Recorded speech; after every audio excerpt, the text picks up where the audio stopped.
Good morning, good evening, good afternoon. SANIBONANI, MOLWENI, Anjani. How are you? Are you okay?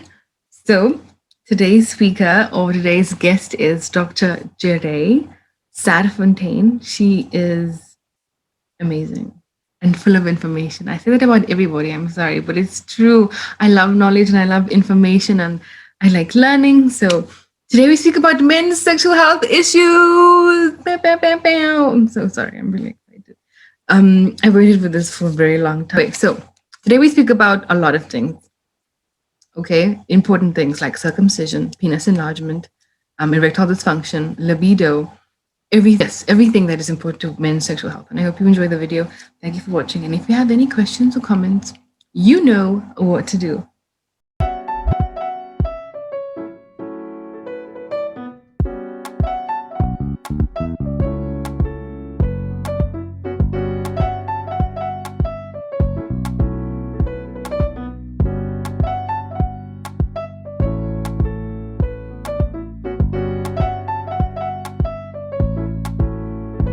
My name is Keisha Lee, and I'm your host for Take It Off. So I'm Dr. Jireh Serfontein, and I'm the head of the My Sexual Health in Pretoria. So My Sexual Health is a multidisciplinary team of doctors, physiotherapists, psychologists, educators. So the idea with My Sexual Health is exactly what you are also trying to achieve, is to educate and to provide sexual health services. I'm, like I said, based in Pretoria, and what I do is I'm a sexual health doctor. So I focus on all the medical aspects of sexual health, and it's a very broad topic that I'm very excited about and I'm very passionate about it. Me too. So yeah, I think we're going to go right into it, right? Because I don't have that much time. So I think I want to start with libido.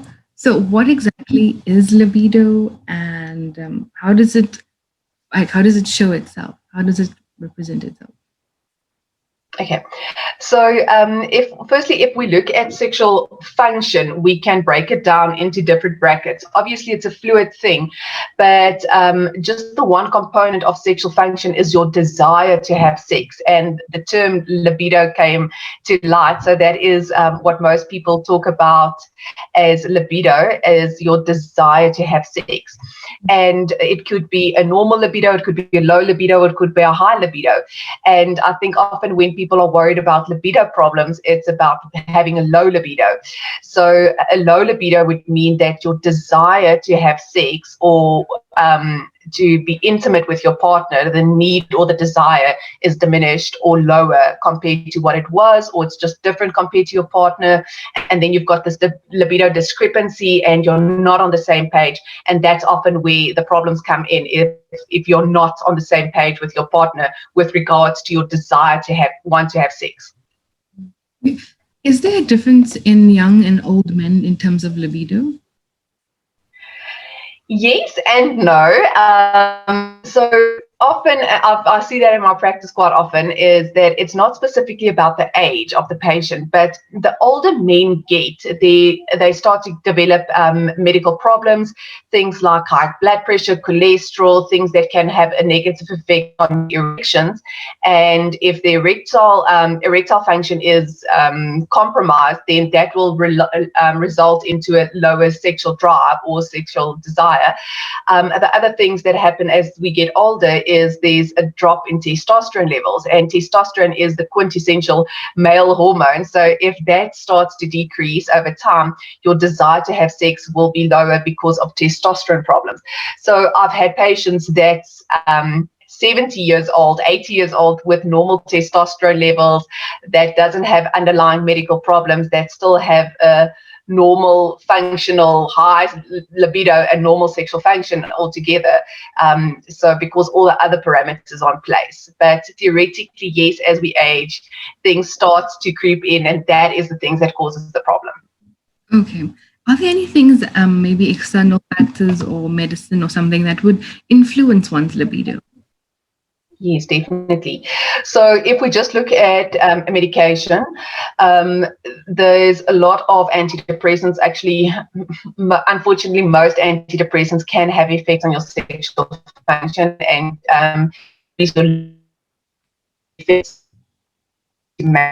get an erection for men, your ability to reach an orgasm. So that's a very common thing that we see with the antidepressants, specifically the antidepressants in the class that we call SSRIs, selective serotonin reuptake inhibitors. So that's the most common antidepressant that we use. Actually, that's first line therapy most often, and that can have a negative effect on all parameters of sexual function. Other medication, blood pressure medication, heartburn medication, antihistamines for allergies, psychiatric medication, schizophrenic medication, epileptic medication. So there's a whole bag of medication that could possibly cause sexual problems. But the problem is that the medical things that treat can also have an effect on your sexual function. So you asked about external factors. So should you struggle with anxiety or underlying depression, just that mood disorder can cause sexual problems. And if you feel depressed, obviously you're not going to have the desire to have sex. You feel tired, you're down, and you don't enjoy anything at this point in time. So the last thing on your mind is going to be having sex. So other medical problems like I said, depression, anxiety disorders, thyroid problems can cause sexual problems. High blood pressure and cholesterol, I mentioned it earlier, can cause erectile dysfunction, and that can knock on to low libido. So there's a lot of medical things that can cause it. And then obviously other external factors such as stress and relationship issues, work stress.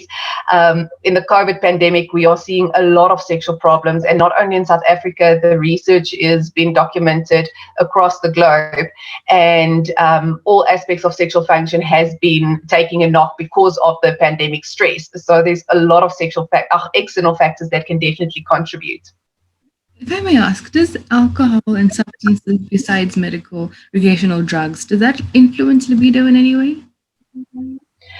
It can go both ways. So sex is this balance between exciting factors and inhibiting factors. So if you are a very anxious person and you are very stressed and you are so aware of your performance, and taking alcohol and having a drink can maybe decrease your inhibitions. And as we decrease the inhibitions, the excitability just goes up. So alcohol and substances can decrease inhibitions that can sometimes enhance the experience because you are just more present, you are not so anxious about your performance, and so it can have a certain positive effect. But the last thing I want to do is advocate being drunk and going to using substances, because the problem is the lower your inhibitions, the higher your risk-taking behavior. So then you are not in a state where you can compromise a condom use, you can't make a decision on safe sex.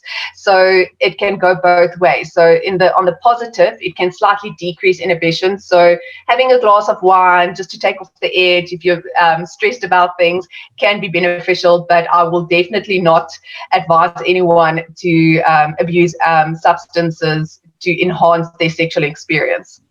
All right. I need to ask this because you mentioned condoms. There's this thing where people say that condoms don't feel good, they don't feel nice, so they're just different, and that condoms they don't fit people, and the latex is all weird and stuff. Is that a myth, or is that just people just have preference issues? No, I think it's preference issues. It's not a myth. So obviously using a condom can decrease the sensitivity on the penis. So it's something that you need to get used to. Safe sex is almost always the most important thing. So there's no point of having pleasurable sexual experiencing and putting yourself at risk. So condoms unfortunately can decrease sensation. And for some guys, I've had patients that said that they just can't get an erection if they use condoms because the sensitivity is lower, they just don't like it. But it's something that you can learn to get accustomed to, and safe sex is the most important thing. The other thing is, you mentioned latex. There's a lot of people that struggle with latex allergies, so you can get latex-free condoms. So there's ways around it. Oh, wow, thank you so very much. So I want to speak about the erection. I think it's really important. Maybe our viewers may or may not know, what is an erection? Okay, so the erection is what happens during the erection is when a guy is sexually aroused, or a person with a penis becomes sexually aroused, then there's a chemical message happening, and that stimulates the opening of blood vessels, something we call vasodilatation, and then there's more blood going into the penis, and the penis has got spongy tissue inside. And as that fills up with blood, it just swells up, and you've got the stronger, bigger penis, and it is a hard penis because there's a lot of blood inside there. So erection, exactly what the word says, it's an erect penis. And the reason that happens is that spongy tissue swells up, and that erects a penis, and the penis is quite hard then. Okay. So how do we get from this erect, very big penis, from flaccid to erect? Then where does weak erections come in? What is that? And what does it mean for the penis, for the man who with the penis, or a person? Okay. So a weak erection could be classified then where the erections are suboptimal, and that depends on, we get different severities and degrees of erectile dysfunction. So a mild erection it, or other times you have difficulty getting it, and then obviously severe erectile dysfunction is where it's totally impossible to get erection. So the penis doesn't even fill up with blood; it's just in a flat state the whole time. And if we can look at what we need to get an erection and break that down into those different components, one can start to identify where things can go wrong. And the first thing is, I mentioned it earlier, is the blood vessels. So as the penis fills with blood, that's when it gets harder. So anything that can have a negative effect on your blood vessels or your vascular function can cause erectile dysfunction. And the most common things there are high blood pressure, high cholesterol, diabetes, and smoking. So all of that can cause vascular problems. And then the endothelium, which is now the inner lining of the blood vessel, gets damaged. So that opening up of the blood vessels is dysfunctional, and there's plaque that forms on the inside of the blood vessel. And if you look at a tube, if there's a plaque in the inside of the blood vessel, it compromises the flow through the blood vessel, and that can result in erectile dysfunction. So vascular problems, blood vessel problems. The second thing we need to get healthy erections is normal hormones, and that's where testosterone comes into place. And like I mentioned earlier, testosterone is the male hormone. And if your testosterone is low, you're going to have lower or weaker erections. Not always, but it can definitely contribute to it. You need optimal testosterone levels to have optimal erections. And the third thing that you need to have proper erections are healthy nerves. You need to be able to feel the sensation, to touch. You need to have the nerve fibers in place so that the message goes from the brain to the penis to enhance this mechanism. So blood vessel problems, nerve problems, and hormonal problems can all lead to weak erections. So the external factors that influence libido, are they the same for erectile dysfunction? For erectile dysfunction, yes, it can definitely be. So the erectile dysfunction, like I said, from a medical side, it's the things I've mentioned just now, but then psychologically, it could be a performance anxiety. So if you struggle to get an erection just that once when you had too much beer or too much wine and you struggle to get aroused because you were totally intoxicated, the next time when you think about getting erection, the only thing that you're going to remember is your previous experience. And then you've got so much stress and anxiety about your performance, and then you have performance anxiety. So psychologically, performance anxiety comes into place. And the longer you struggle with erectile dysfunction, it almost always plays a role because, like I said, that's something that's in the back of your mind. Regardless of the cause, you don't worry if it's the blood pressure or the diabetes. It's like, the last time it didn't work, is it going to happen this time or not? So psychologically, there could be things leading up to that. So that's performance anxiety and anxiety in general. If you are an anxious person, if you're struggling with depression, if you've got relationship problems, if you've got work stress, if you're sleep deprived. So all the things that can cause a low libido can definitely lead up to erectile dysfunction, yes. I want to backtrack just a little bit, and I want to ask erections, right? Like, so apparently men wake up with these erect penises. Is that a physiological reaction, or is that just what is that? No, so that is what we talk about as spontaneous erections. So it's erections without physical stimulation or erotic thing, and it is totally a physiological response. So what we often see is the older men get and the testosterone levels start to decrease, the number one thing they'll tell me is that those spontaneous erections, they call it morning glories or the other term for it, that starts to decrease. So we want spontaneous erections. So the reason behind that physiologically is during a spontaneous erection, physiologically, the blood vessels open up and then there's blood going into the penis, and that blood is filled with oxygen. So the less spontaneous erections you get, actually the worse off the penis is, because in a flaccid state, there's not a lot of blood circulating through the penis. So we want those spontaneous erections. So it's not necessary that if your partner has an erection in the middle of the night, he had a dream about Pamela Anderson's boobs or something like that. So it's not anything erotic. Most of the times, it's just a physiological response. Oh, thank you so much. And I just want to backtrack one more time. I didn't ask for what the definition of erectile dysfunction was. Could you please give that to us? So the definition of erectile dysfunction is the inability to achieve or maintain an erection sufficient for sexual function. So for penetration, or regardless of what type of sex you have. So if your erections are not good enough for you to enjoy sex, then theoretically it is erectile dysfunction. And the main thing is with any sexual problem, it is if it causes distress. So if you struggle to get erection and you are not having sex, or you are celibate and you don't want an erection, then it's not erectile dysfunction. We don't have to worry about it because it's not affecting you. But if you are worried about your erections and you are struggling to get it or maintain it, and you can't perform sexually the way you want or the way your partner needs, then it's erectile dysfunction. I think I've asked this, or I've heard this question quite a lot.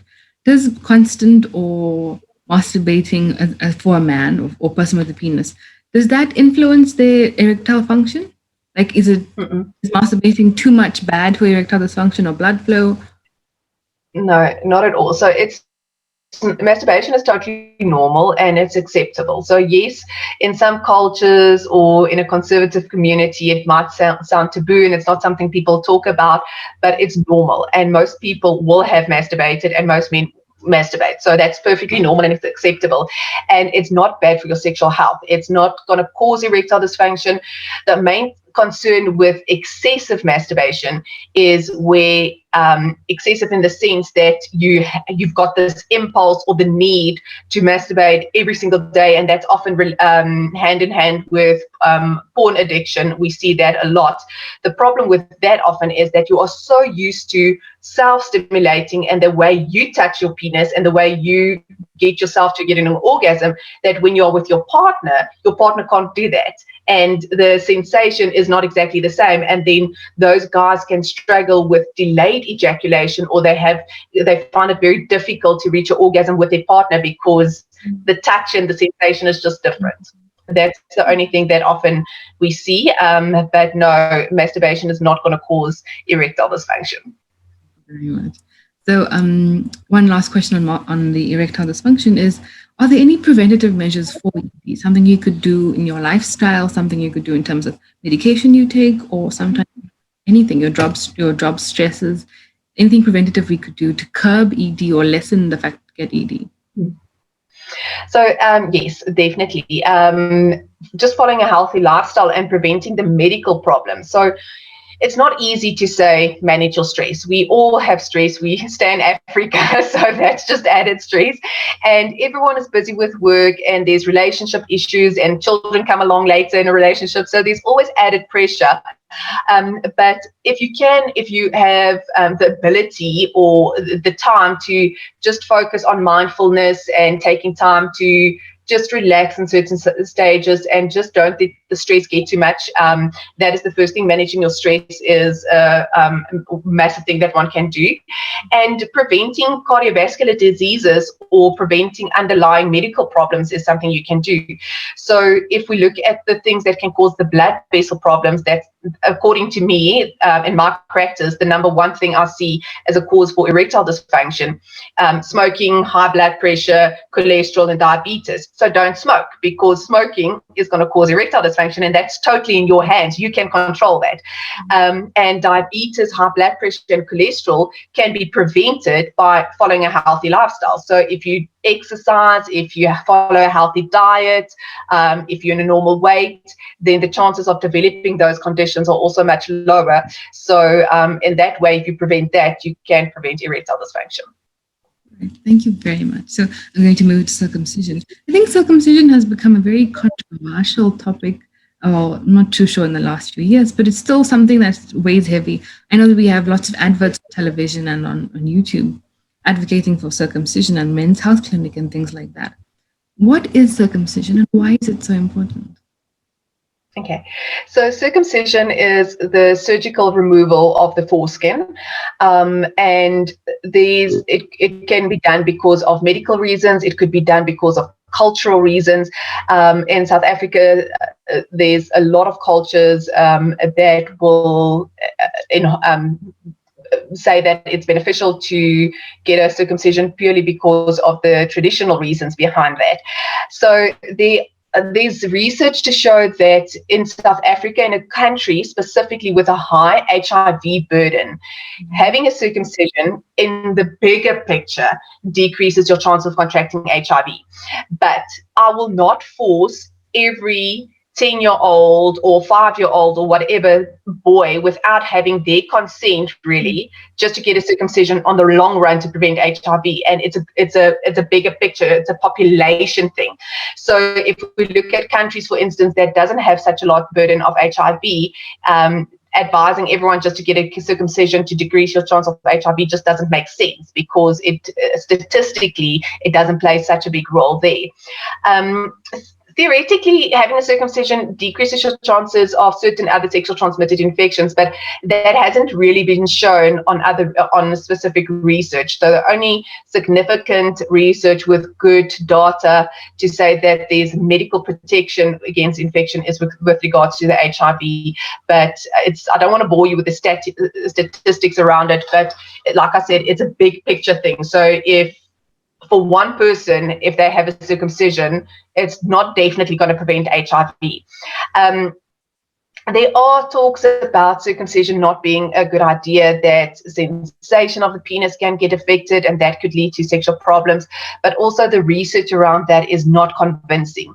So the clear answer is we really don't know, actually. It goes both ways. And I think the main thing I want to emphasize is that deciding to circumcise your child because of cultural reasons, I can totally understand that, but the child should understand the risk, because just on a different topic, it's totally going to women's health maybe, there's female circumcision, and that's just wrong. So there's in some cultures where they do genital mutilation on young girls because just for cultural reasons, and that can lead to long-term damages. And that's just, I think, according to, if you look at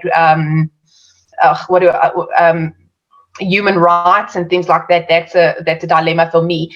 But male circumcision is not, it's more acceptable in cultures, and it's an individualized approach. And a lot of guys, from medical reasons, will get erections because of a very tight foreskin, something we call a paraphimosis, and that can be very uncomfortable. So there could be different reasons for it, but you really need to decide what is the risk and the benefits if you decide to get a circumcision.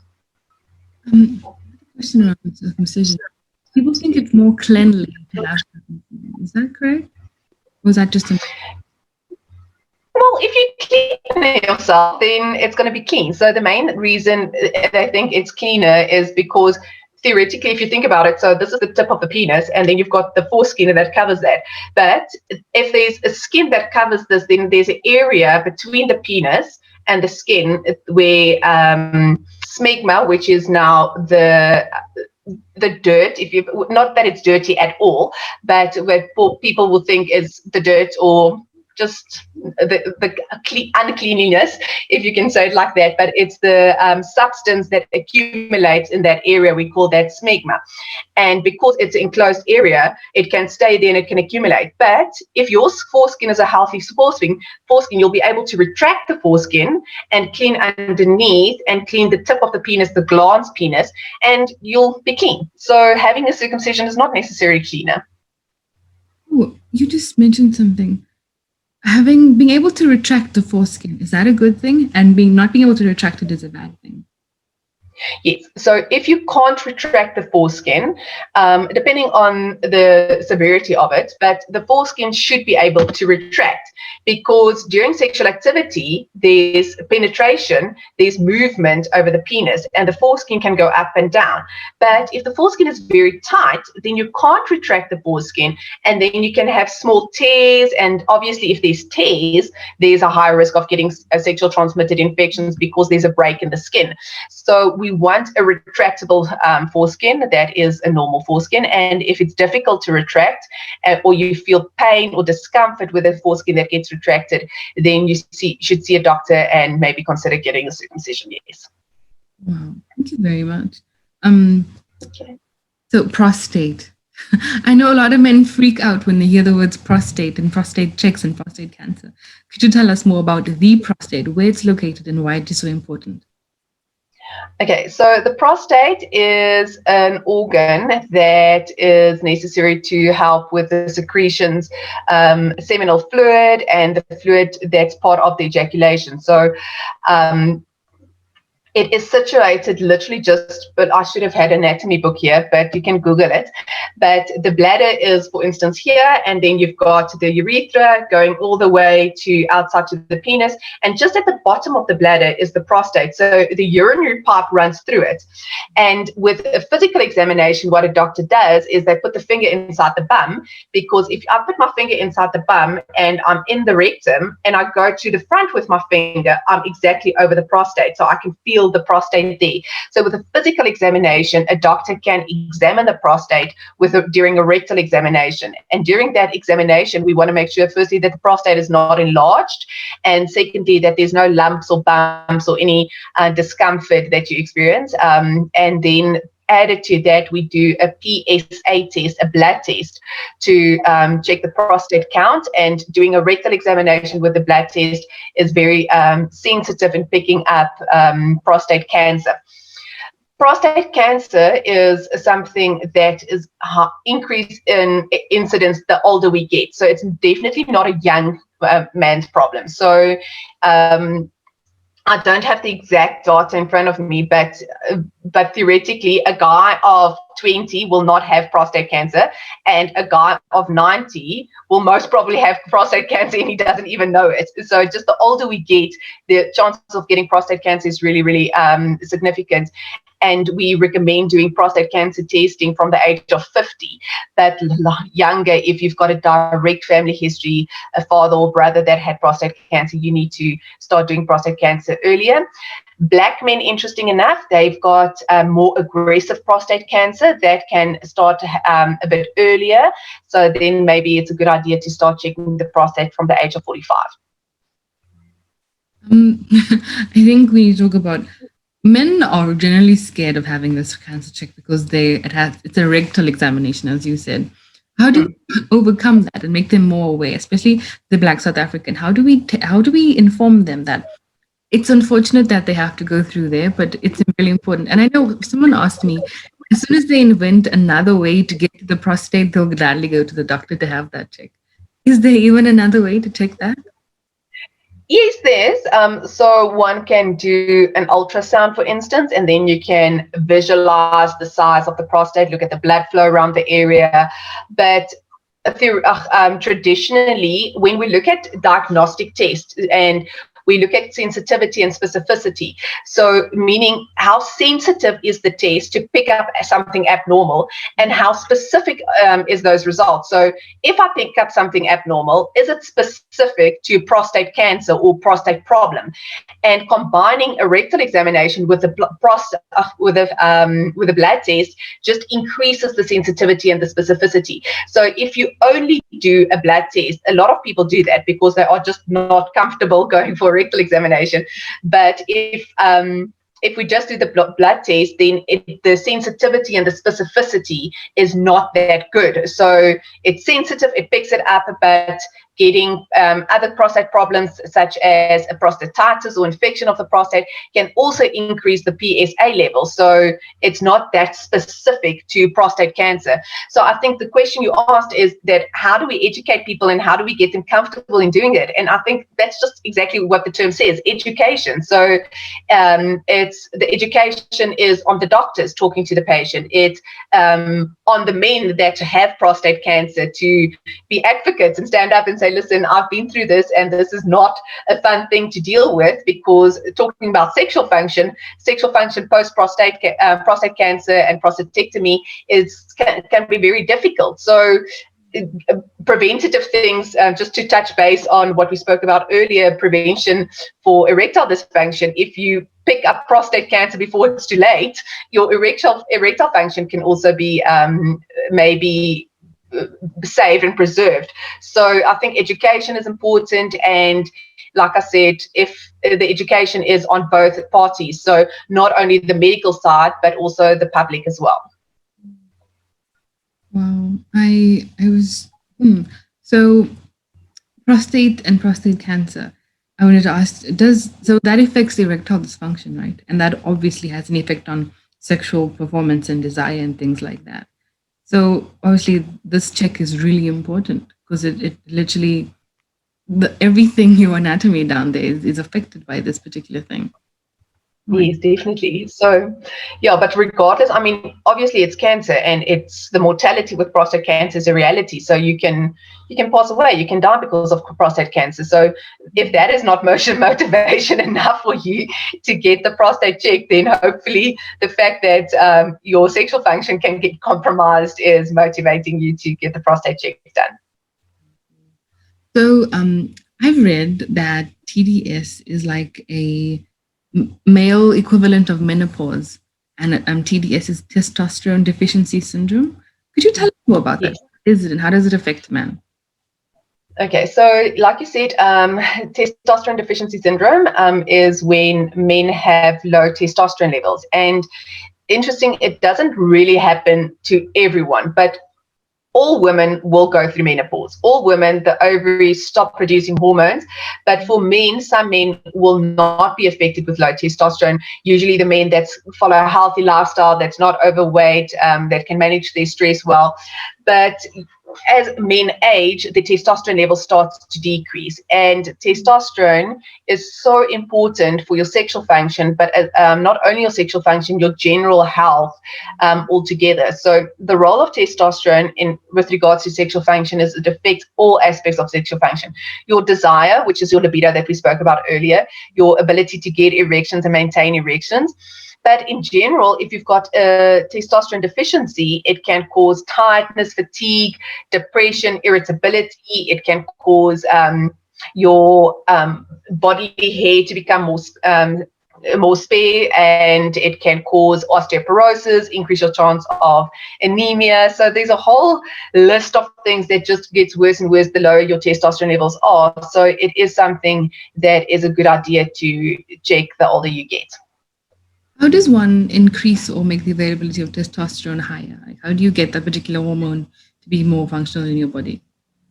Okay, so the testosterone gets produced in your testes primarily if you're a guy, and then your adrenal glands also produces testosterone to a certain extent.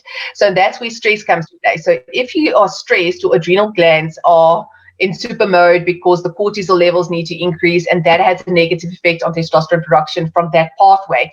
So managing stress can have a beneficial effect on your testosterone levels. And like I said, having a healthy lifestyle, exercise, a healthy diet naturally can improve your testosterone function. But if your testosterone is really low, and something that we call hypogonadism, or just testosterone deficiency syndrome, where it's really documented to be low, then you need to see a doctor to discuss testosterone replacement therapy. Okay. You mentioned testes, and it got me thinking about undescended testes. Could you explain to the listeners or viewers, what is undescended testes?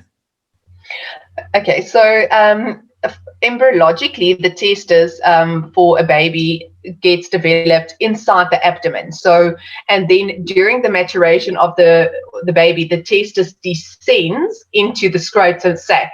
So undescended testes means that testes didn't descend, so undescended testes. So the testes are still in the abdominal cavity. And the way you'll pick that up is for a baby that's born with male external genitalia, the scrotum will be empty, and it can be both scrotums or it could be only one side. And the main concern with this is that if the testis didn't descend, there is a high chance that that is a dysfunctional testis, that there's something wrong with the testis, and that increases the chances of having testicular cancer. So an undescended testis should always be looked for and found, and it could be pulled down into the scrotum, and then it's inside the scrotum, but that should always be monitored closely for testicular cancer then. On testes, since is it normal? I think people ask, is it normal to have one scrotum or one testis that is larger than the other? It is normal, right? I think it is.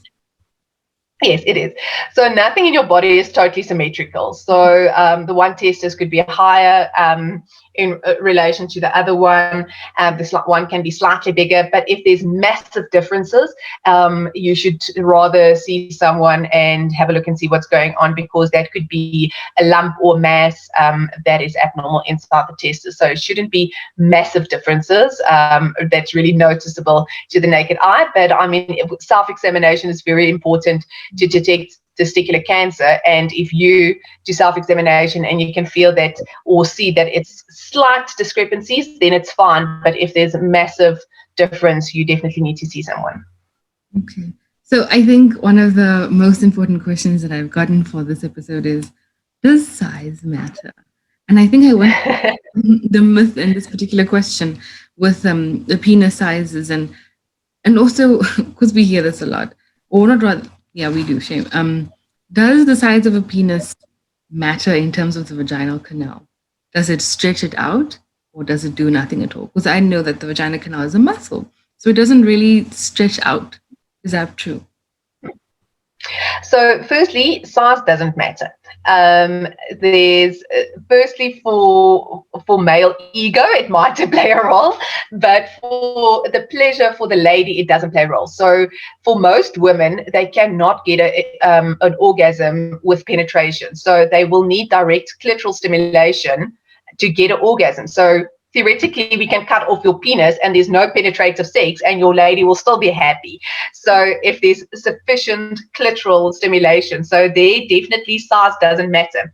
The second thing is, can it stretch out the vagina? So like you mentioned, the vagina is got the canal's got your pelvic floor, your pelvic muscles around it.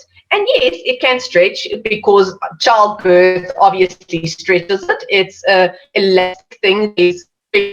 But no, penis is not stretch out a vagina up to a point where it can't go back to a normal size. So no, I don't think size matters. All right. And I think along with size mattering, obviously for the male ego, it would matter quite a lot. Penis enlargement has become such a thing nowadays. Is penis enlargement, is there a way to do it safely? I mean, in today's technology and medicine, is there a way to do it safely? My Short answer, no, because firstly, it's not necessary. Because I've literally, in 7 years of doing sexual health in my private practice, I've never seen a real micro small penis. So most patients that are worried about the size, that thinks their penises are small, their penis size is actually perfectly normal. So firstly, it's not warranted because it's not a problem. The second thing is there's a lot of things, I mean, specifically in South Africa, when you stop at the stop street, you see on the signpost that penis enlargement, all this traditional medicine things, it's not safe. We don't know what that is. So there's no safe way of doing a penis enlargement. There's theoretical things that can play a role that's got some small data studies that say it can play a role. For instance, the one thing is platelet-rich plasma, or PRP, something we call the O shot. So what that entails is we draw your blood, we spin it down, and we get the component in the blood that contains a lot of platelets. And inside those platelets are growth factors. So if we inject that directly into your penis, theoretically, the growth factors can come to play and firstly improve your erectile function. That works. I'm happy to say that works. But theoretically, if you Google it, and Google is not always the best thing to do, but Google will say it can increase the size of the penis. I'm not convinced. I've done it a lot, and I've never seen someone that had a significant increase in size with the P shot. There are devices that you can do, pumps and stretches, and that you can pull the erection. It's not a good idea. So you can actually damage the penis, and that could lead to erectile dysfunction later on. And then there's surgeries that one can do to increase the size of the penis, but what they then do is the inner structure of the penis that's under the skin, they can actually pull that out. But cosmetically, it's not the best option because the penis looks different. The skin at the base of the penis will look different compared to the skin of going higher up. So cosmetically, it's not the best result according to me. But in clear, short answer, I don't think there's real safe options. And the second thing is its size doesn't matter, so don't worry about it. You said normal. Is there a number? Is there a quantifiable measurement as to what a normal sized penis is? So you can measure the penis in the flaccid state or in the erect state. And in the erect state, anything up, I don't remember now at the top of my head. I should have actually just checked again for you. But the normal erections could be anything between 7 centimeters and 15 centimeters, and that's still regarded as a normal erection. So the main thing is if you are overweight and you've got a lot of fat on your pubic area, then your penis is going to look shorter because the half of it is hidden underneath the fat. So to increase the size, maybe just lose some weight and your penis is going to look bigger. Wow. So if 7 to 15 centimeters is considered normal, is anything less than that abnormal, or what is that? So like I said, unfortunately, I don't, I'm sorry, I should have actually just checked on that, on the exact size of the penis, but I don't want to give you an exact number and a listener goes home and measures and they tell us, phone you, or going to go to the doctor and say, Dr. Serfontein said, I've got a small penis. So I think the main thing is if it's a penis, traction is possible, function is possible, then you should not worry about the exact number of the penis, number of the size of the penis. Okay, so as long as your functions are normal, the size of your penis really doesn't matter. Exactly, yeah. Right. Thank you very much. Thank you so very much. And it's Dr. Serfontein, right? Jireh Serfontein. Yes. Thank you so very much. Where could we find you? Your website or Facebook pages or things like that? Where could my people find you? So I've got my own website, drjirehserfontein.co.za. My first name can be quite difficult to find or with the spelling. So if you Google Dr. J. Serfontein, you will find me.